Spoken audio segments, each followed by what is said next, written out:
Thanks to everyone for coming out for our group author reading. This reading is brought to you by Strong Women, Strange Worlds, which is a group of authors supporting authors. Our mission is to elevate the voices of women and non-binary authors of science fiction, fantasy, and horror through events like our bi-monthly virtual quick read sessions. You can find out more about Strong Women, Strange Worlds in the handout that we'll be providing in the chat, and by visiting our website. I'll also be posting this link in the chat as well. I would like to take a moment to thank all of those who have made a tip jar donation. Thank you so much. I'm your host today, Elaine Isaak, and you can find out more about me in the provided handout as well. Please note, recording of this session by the audience is not allowed, and the recording of electronic communications, including Zoom meetings and webinars without permission, is illegal. Today, we'll be featuring 5 authors: Tabitha Potts, Envy Haskell, Romasco-Moore, Penelope Flynn, and Marguerite Sheffer. Each author will have 8 minutes to read. Our first reader today is Tabitha Potts. Tabitha Potts was highly commended in Mirror Online's Booker Prize competition judged by Ian McEwan. She won the Almasi League Flash Fiction Prize, had an honorable mention in the Alpine Fellowship Writing Prize. Her novel, The House of Dust and Shadows, will be published in 2026 by Rowan Prose Publishing. Tabitha, take it away. Hello, everyone. Lovely to meet you. This story was inspired by walking in my local cemetery park and seeing a young woman in a red dress feeding some crows in there. I've always liked crows, so this is my story, Crow Girl. I was a foundling brat, rescued from the hedgerows where I lay with my beak open, screeching fit to wake the devil. I often think it very likely the first thing I ever saw was a bird in its nest. The people here are thin-mouthed and hard-fisted. You're as likely to get a stone as a piece of bread from them. Still, the Wattses took me in, as they had neither chick nor child. Jonah said to his wife Sally that having another pair of hands would be useful. As I grew up, I couldn't understand what was being said to me. All I saw was beaks opening and closing. When I tried to speak, people laughed and called me Crow Girl. Jonah and Sally talked to me with gestures, and when that failed, cuffs to the head. I understood I had to work hard to earn my keep, and I became a silent, frightened thing. I learned to read and write a little from looking at any picture books and papers that I could get my hands on, but I couldn't speak. My friends were the birds. I spent so much time in the woods with them. I knew where they built all their nests, when they arrived in spring, and when they would leave for winter. The only things I didn't know about them were their songs, but I could recognize every one from a single feather or an egg. I would feed them whenever I could find food to give them, and some of them got to know me, especially the crows who never forget a human face. I would stand in the woods in my red dress, and the crows would fly to me. I even helped one who'd broken his wing, splinting it and nursing him back to health. Every autumn, there was a fair in a larger village a few miles away. Usually I didn't get to go, but this year Sally sent me, as she wanted some lace and ribbons for her clothes. It was the first time I'd been so far away from home. I had a note in my pocket for the lace maker and the ribbon seller, and a few coins in my purse, and my heart beat fast as I walked along the highway. When I reached the fair, I was footsore and weary, but I knew I had to find the lace and ribbons before I could look for a place to sleep. There seemed to be hundreds of people there, and the smell of meat cooking made my belly rumble. There were so many tents decorated in bright colours. It was hard for me to find the lace maker, but eventually I did, and she understood my gestures and the note I gave her. I got 3 fine collars for a good price. Then I went to look for the ribbon seller. He was a handsome lad with a free and easy air about him, and dark hair and eyes like mine. When I showed him my note, he shook his head. He couldn't read. Then he smiled and started showing me his ribbons. One was pale blue like a robin's egg, soft like down. I nodded. One was dark blue and satin, shiny as a jay's feather. I smiled back at him and handed him a coin. Then he took out a scarlet ribbon, as bright as a robin's breast, and put it in my hair and gave me a kiss. With that ribbon, He bound me to him for good, for I was a foolish girl who knew nothing of men. But I was just a fairing for him, and he was a peddler after all. I never saw him again after that one night we spent together, warm and happy in the nest we made for ourselves. When I started showing 3 months after the fair, Sally boxed my ears and told the priest, and he told her to throw me out. I wasn't sad to leave the Wattses. I'd never known much kindness under their roof. I knew my friends would look after me. I moved away from the village, deep into the woods where there was an old cottage. I'd learnt how to hunt, fish and forage from all my time alone there, so there was enough food for me and my little egg at first. Then winter came and life was hard for me. Sometimes Sally came with a loaf of bread or a bottle of beer and some cheese. I think she felt bad for me. Before I got too big, the village men would pay me for an hour or two between my thighs. I didn't care. I only wanted to feed my egg and see it hatch. When the priest came to see me one night and offered me a coin, I shook my head and held up 2 fingers. Charged the bastard double. We had a good dinner the next day, the egg and me. I could feel it jumping inside me, stretching its little wings. At nights, I'd curl up by the embers of my fire, banked up with peat to keep warm. I'd go outside to piss and I'd see an owl hunting for mice, its great white wings making it look like a ghost, and the moon above me as bright as a lantern. When it snowed, I put rags in the windows and kept the fire going night and day. It was a hard winter, especially when the men stopped visiting me, but by then I had enough coin laid by to keep my egg warm. I had a hard time of it when I birthed my babe. But Sally came. She must have known it was my time. She helped me cut the cord, wash and feed him. My fledgling was a little boy. The spring I spent with him was the happiest time in my life. But then the priest came with men from the village. They said the babe did not belong with me, as I was not fit to be his mother. They stole my fledgling from me. I went to the church on Sunday. I stood in the doorway as the priest was opening his beak, and I pointed at him. He looked red and angry and mouthed something at me that might have been whore. Why, he should know, as would half the congregation. He came out of his wooden box to shout at me. I laughed in his face and then walked out. As I left the churchyard, I saw an old crow watching me and the priest from the gravestone where he was perched. He had a crooked wing and his eyes were bright. The next Sunday morning, the villagers came to play me some rough music. Of course, I could hear nothing.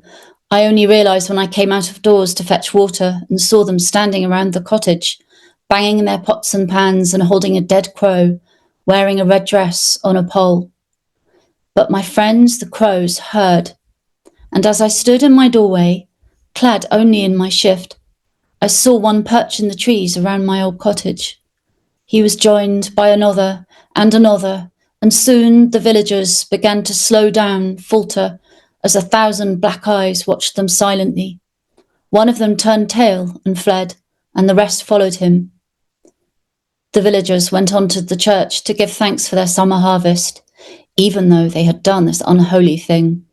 It was there, in the churchyard, that they found the priest lying dead beneath a tree, surrounded by black feathers.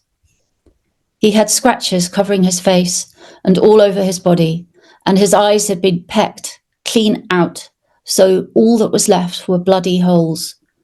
There was a crow in the churchyard, the one with the crooked wing, but he flew away.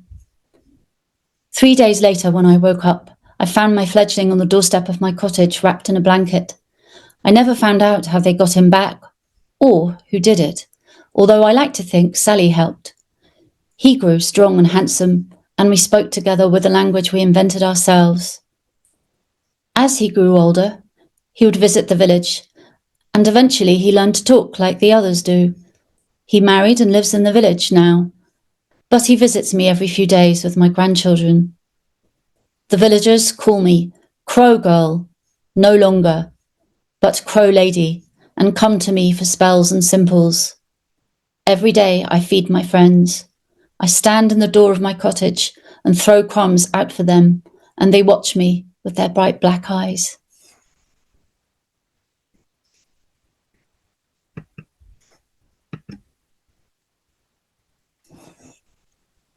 Bravo. That was fantastic, Tabitha. Thank you so much for reading your story of Crow Girl. Definitely you will want to snap up a copy of your Tabitha's short stories, and you will find Tabitha's website posted in the chat. Thanks so much for sharing that with us. Thank you for having me. All right. Our second reader today is Envy Haskell. Envy Haskell writes award-winning speculative fiction from the edge of suburbia, where haunted creeks avoid HOA rules. A reformed healthcare worker, she wrangles words, one very tolerant spouse, a rescue dog, and far too many squirrels. Loves hiking, K&C dramas, and frolicking at Ren fairs and comic expos. Fee, over to you. Welcome, everyone. This is from the Malice of Moons and Mages. I went it's not the first chapter, it's the 6th chapter, so this is kind of right after the two main characters have met, but they haven't really talked yet. All right, so we're just going to dive right in. There is a giveaway for this book. I am happy to mail it to you. It is a hard copy if anyone wants to sign up for that, and there will be some swag with it, so go ahead and sign up if you can, please. All right, so Audra tugged fresh clothes onto the unconscious man. He was heavier than he looked, and his pockets had been disappointingly empty. She piled the bloody clothing in the corner before brushing the hair from his face. He was, by general standards, attractive, with a straight nose, sharp jaw, and high cheekbones set in an oval face.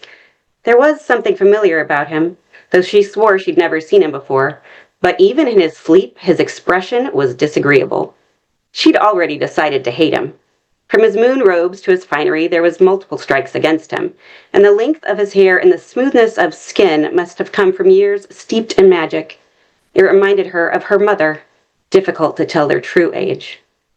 "Don't trust anyone not of our tribe," her mother, Laura, used to say.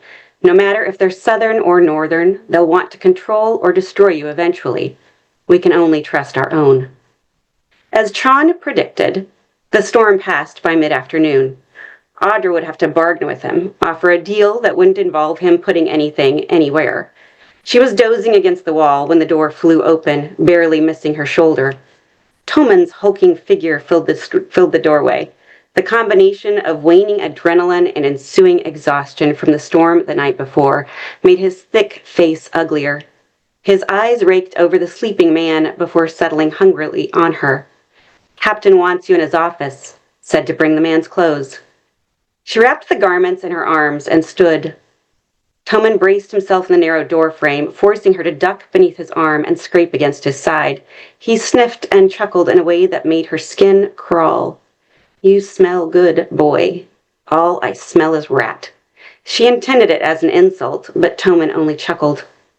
Chon waited behind his desk, wan face illuminated by the yellowish hue of the all-light that warmed the wood interior.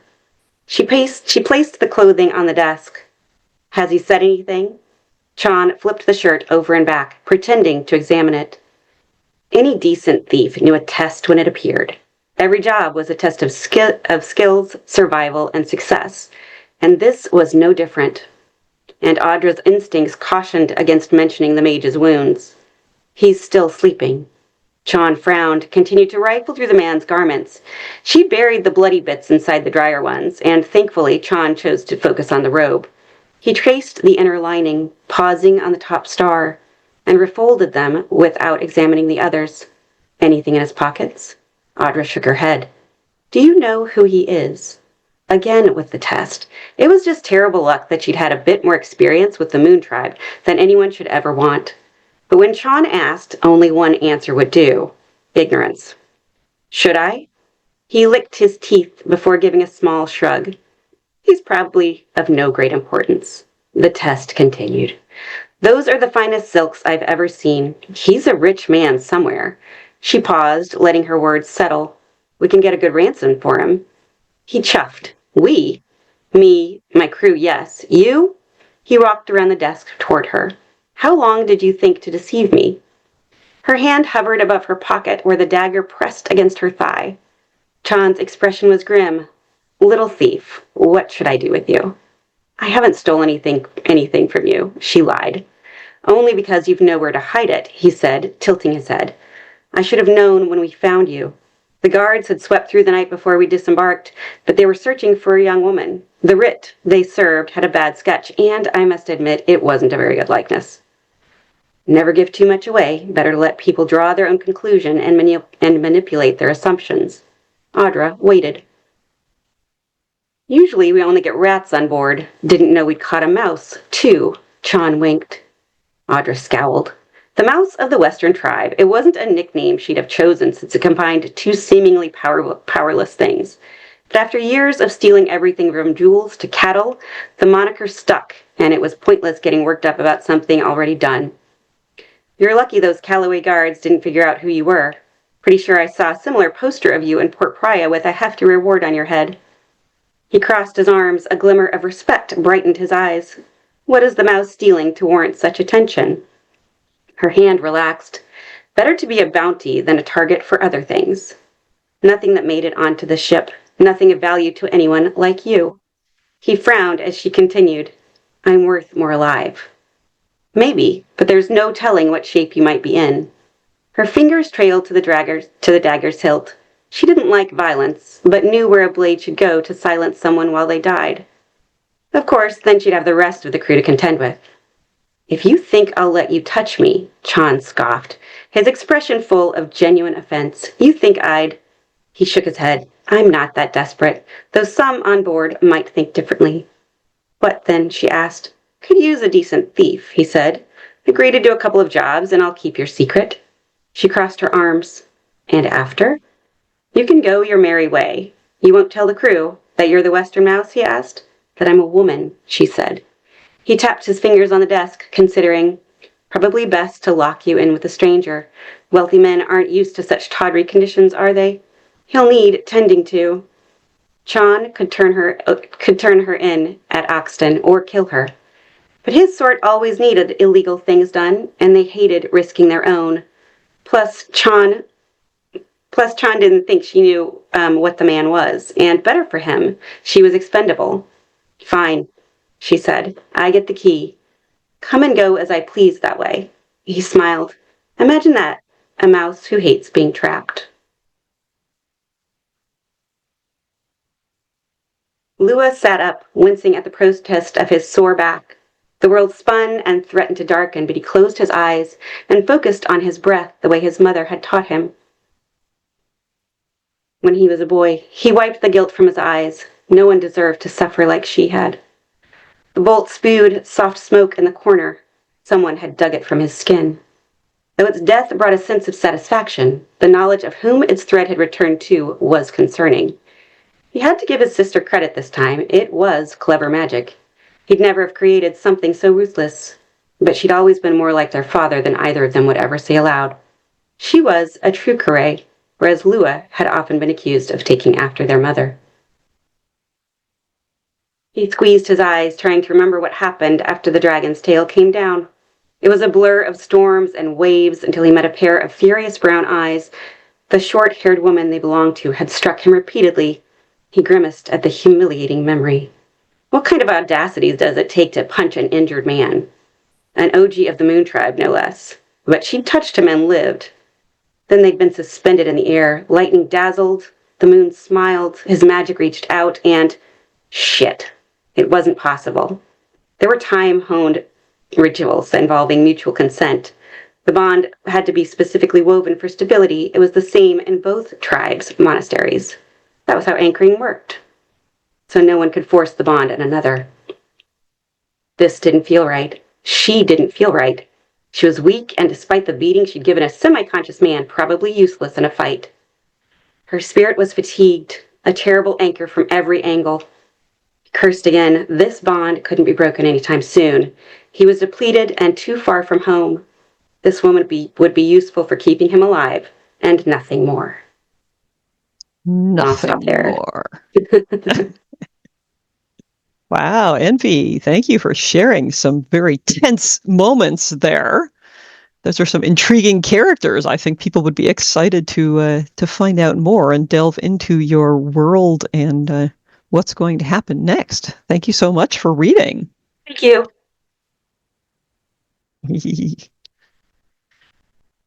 Okay, our third reader today is Romasco-Moore. Romasco-Moore is the author of the novels Deadstream, I Am the Ghost in Your House, and Crazyland, as well as multimedia flash fiction collection Ghostographs. Their stories have appeared in Lightspeed, Fireside, Kaleidotrope, Lady Churchill's Rosebud Wristlet, and the anthology Women Destroy Science Fiction. Mar, over to you. All right. I will be reading from Deadstream. It is a horror novel about online live streaming. And portions of the book are actually written as kind of like a transcript of a live stream. So I'm going to read a little bit from sort of the prologue and then a little bit from chapter 1. And since this is a live stream, on a platform like Twitch, it's kind of like this in that the viewers are live chatting along. So if you hear a robotic voice, that is going to be the chat. Brick is live now with 33.5k viewers. Category, just chatting. I do whatever chat tells me. 10k sub special. Brick, a basic white guy wearing a tan sweatshirt emblazoned with his own username, is sitting at his desk. He's been streaming for 27 minutes. Oh hey, thanks for the raid, King Cole. Welcome, King Cole viewers. Welcome to the Brick House. Raid, let's go. Raid. King Cole says hi. If you're just joining, here's the deal. I've got donations turned on, $20 minimum, and I have to do anything they tell me. Anything. He leans close to the camera. His face blurs.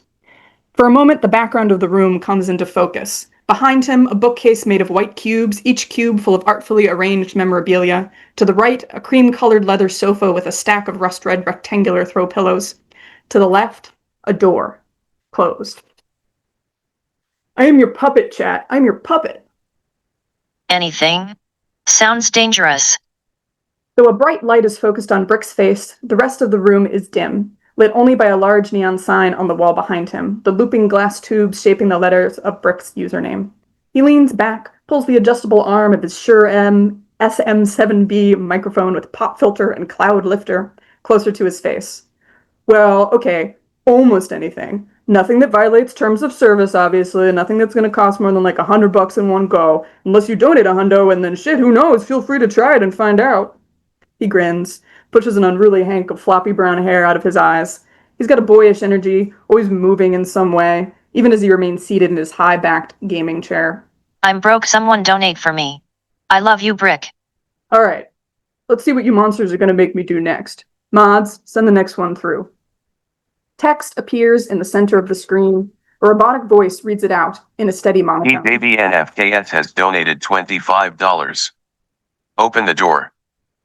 Brick squints at his second monitor. Open my door? There's nothing that exciting out there, chat, I swear. LOL weird. Why the door? But sure, whatever. I'll open my door for you. Does that sound dirty? I mean, I know you, chat. You can make anything dirty. I've seen the fan edits. There's some real out-of-pocket shit out there. Well, I said I'd do anything, so... He bounces up from his seat, gives the camera a double thumbs up and a salute. He's calling us out. Brick, I've had a really rough month. Your streams are the only thing that makes me feel okay anymore. Camera shifts focus from foreground to background. Brick's voice is muffled. Okay, I'm opening it. Wow, could you see that, chat? So thrilling. A hallway. There is indeed a hallway. It is shadowy, indistinct. Brick returns. The camera settles back into focus on his face as he plops into his chair. Well, I hope that viewer was satisfied with how they spent their $25. No refunds, boys. Any new viewers, this is the kind of action-packed content that you can depend on here. Hallways for days. Absolute pinnacle of entertainment. The hallway is dark. Out of focus. Oh, hey, Avenue B. Thanks for the 20 gifted subs. Something moves out there. Wait, WTF. What is that?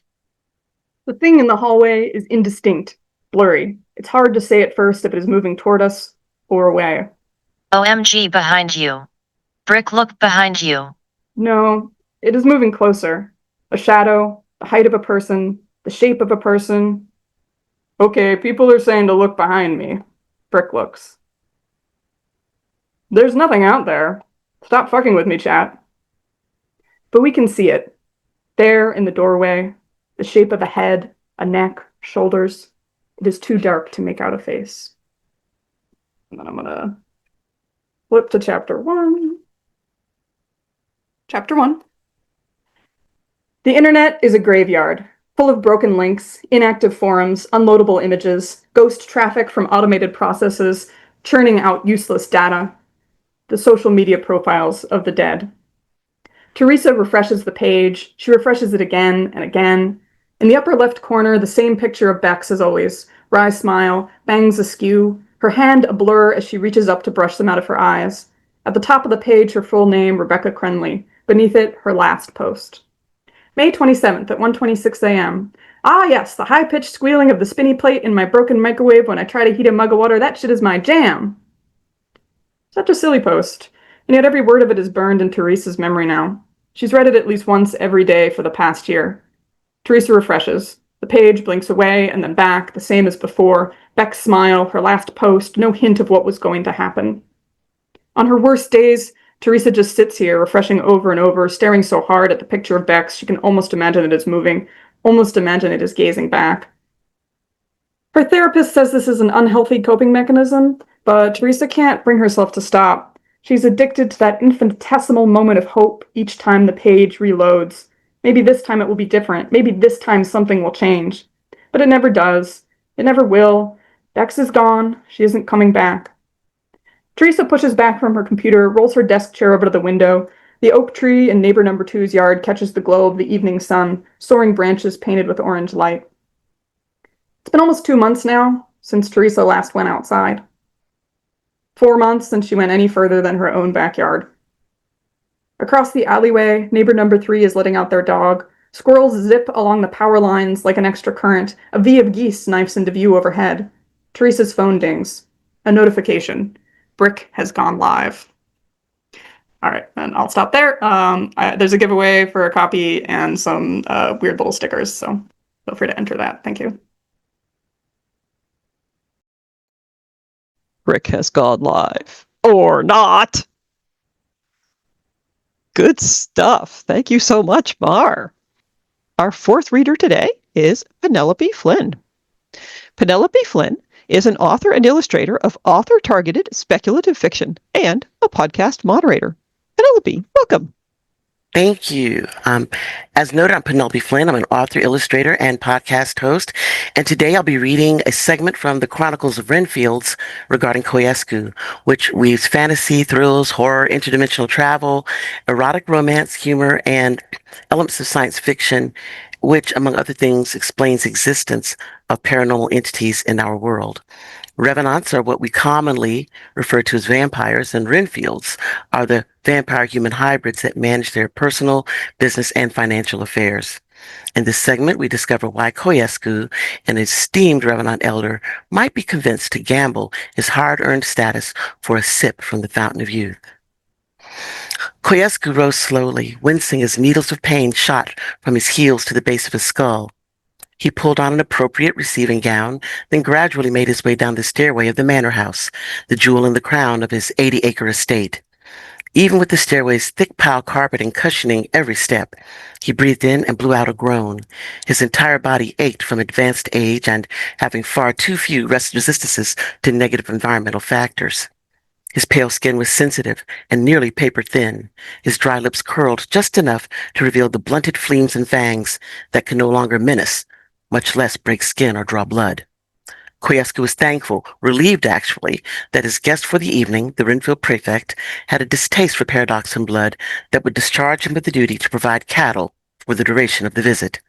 He would not be forced to relive the embarrassment of what occurred when he was last required to provide cattle for a visit between himself and the members of the Revenant Council 60-some-odd years earlier, the last time he had actually formally received guests. The Revenant Council consisted of beings like himself who made their homes in the Paradox, a planetary system in the nameless universe that held the desert rock, which a number of its inhabitants called Earth. He recalled that fine evening when a young male and female had come to the manor to perform musical selections and also to act as libation bearers for his guests. Libation bearers were gleaned from paradoxan families who were paid handsomely for the services of a second child.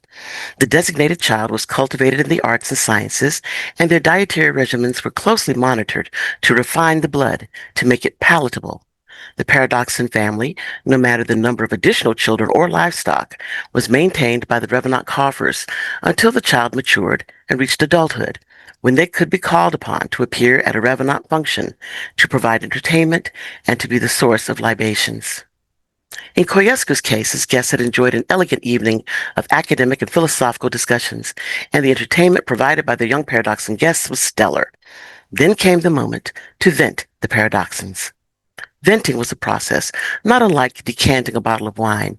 It was the discreet opening of an artery to let its sanguine bouquet fill the room.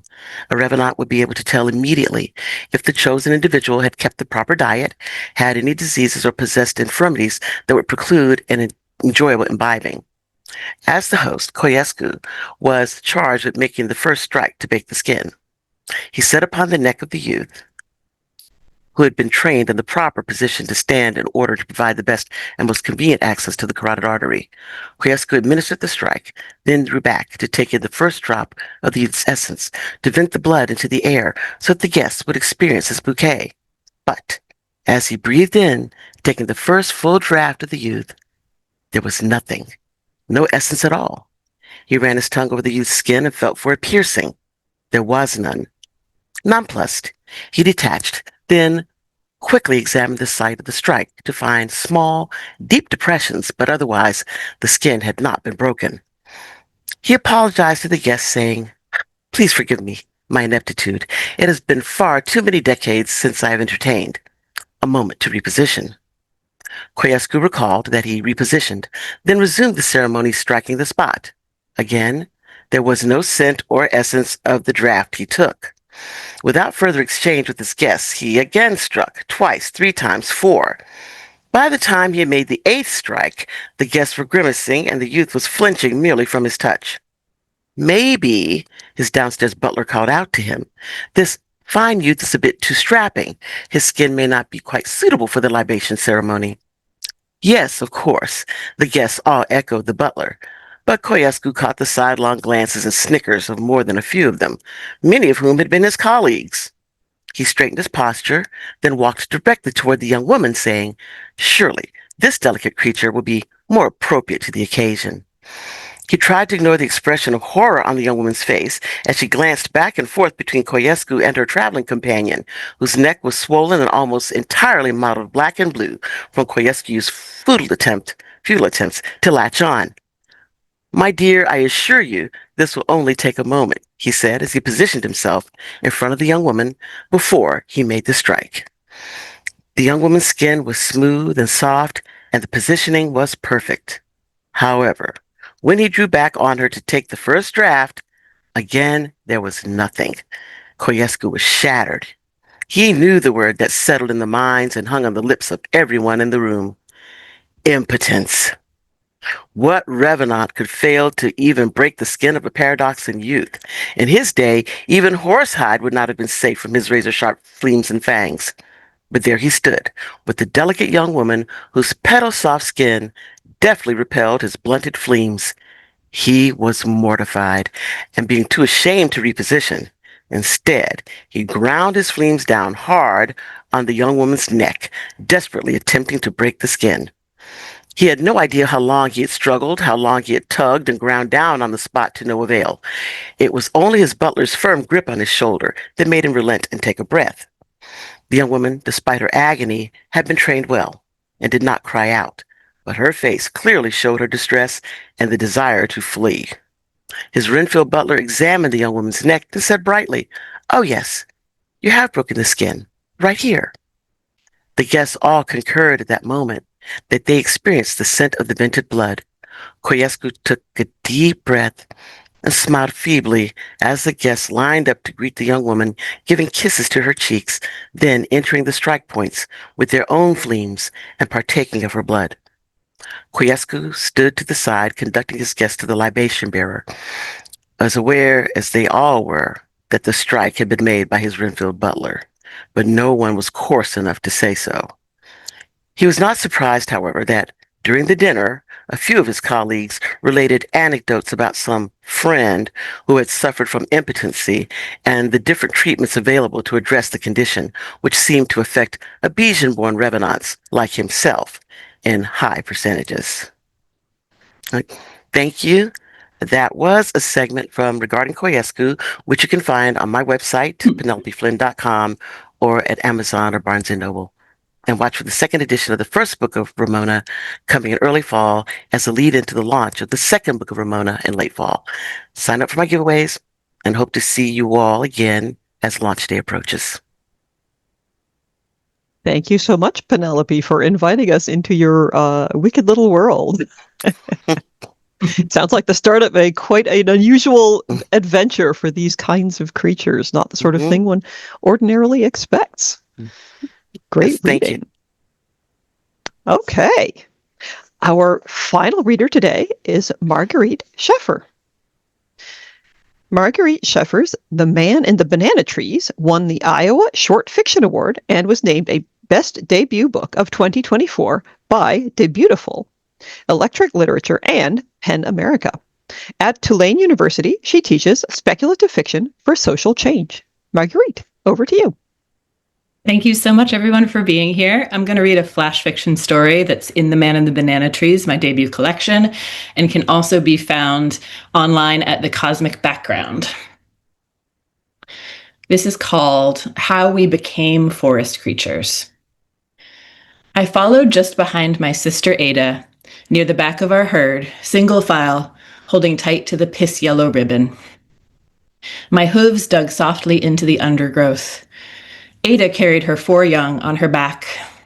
I didn't have young of my own as yet, so they were as my own to my heart. The littlest one, Simon, swayed limply when she walked, asleep. Children are too stupid to be afraid of the forest. Still, I hated to see mothers shushing them. Well in front of Ada, at the front of our line, the eldest led, one who remembered the exact tree trunks marking the only safe path.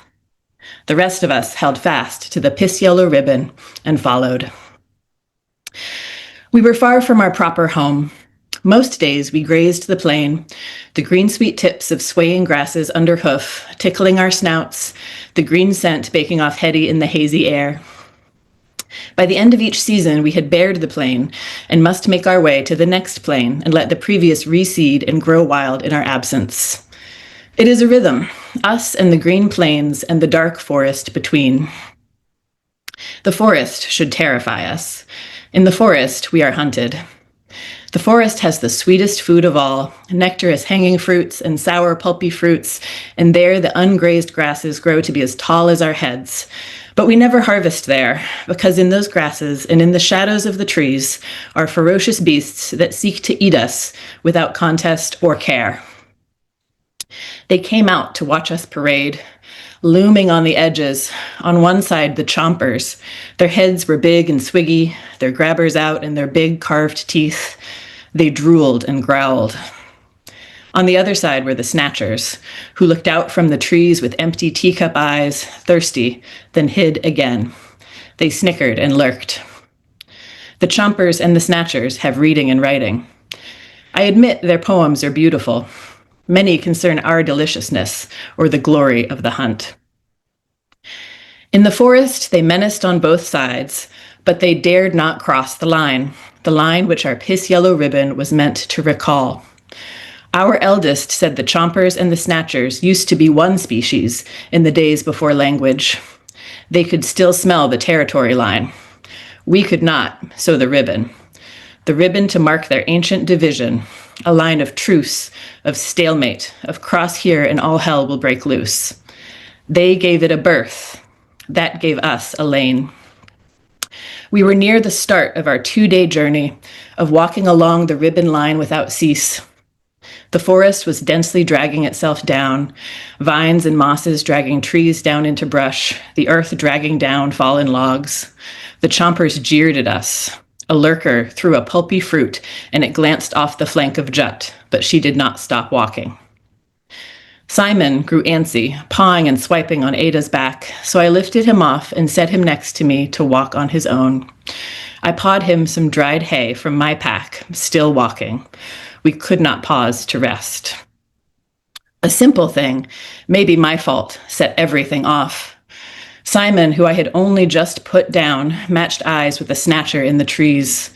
Before I saw to stop him, he left the line and walked towards the snatcher. I did not think then, I just went after. Still holding the ribbon, I bent the line. The others stumbled after me. One thing followed after another, quick and without sense. A snatcher gave a mighty screech to alert its own others. Like a ripple through the piss-yellow line, members of my herd were tripping and falling, and someone gave a mighty yell. There was a break. Someone stepped too far off, and from where I stood, I could hear screaming and shouting and the soft clank of packs being dropped to the forest floor. It was a sickening feeling, the piss-yellow ribbon going from tight to slack in my paws. When the ribbon went slack, many dropped to all fours and scattered. I didn't blame them. The ribbon bent to touch the ground, fluttering. We lost sight of the safe lane. All around were trees and pockets of darkness. Many screamed and yelled, but I learned a thing about myself, which is that I did not yell or scream. I bent to pick up the line. When you spend your life as prey, some fantasies occur to you, often, of all the ways you might act if you were not prey. If you were not prey, you'd be the fiercest thing in the forest. If you were not prey, you'd run right at the things with big teeth, with claws, with sneaky eyes, and ragged, thirsty mouths. So I held fast to the line when the others ran.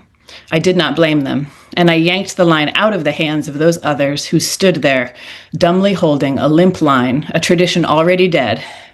And when I had gathered enough of the piss-yellow ribbon in my paws, I knelt. And when the inevitable chomper came rushing at me, like all his life he's dreamed of this, of such easy hunting, I refused to be easy hunting, and I caught his rushing knees in the ribbon. And when he fell, I caught his throat in it, and I wrapped round and round, and I pulled the ribbon. Some of every kind stopped to watch my unexpected fight back, and Simon looked too. And I am glad he saw, as he scurried to a good hiding spot in the head-high grasses, saw the ancient line take on a new shape, saw me choke our age-old frights to death with it. That's the end. And I am doing a giveaway. You can sign up to get a free signed copy of the book and a random assortment of stickers. Thank you. That was some powerful stuff. Thank you so much for bringing this to us today. Don't forget to fill out that giveaway form. You will definitely want to be entered. Of course, now I'm a little bit trepidatious about those stickers. So, this is the moment where I get to thank everybody so much for coming out and joining us today. We really appreciate you joining our audience.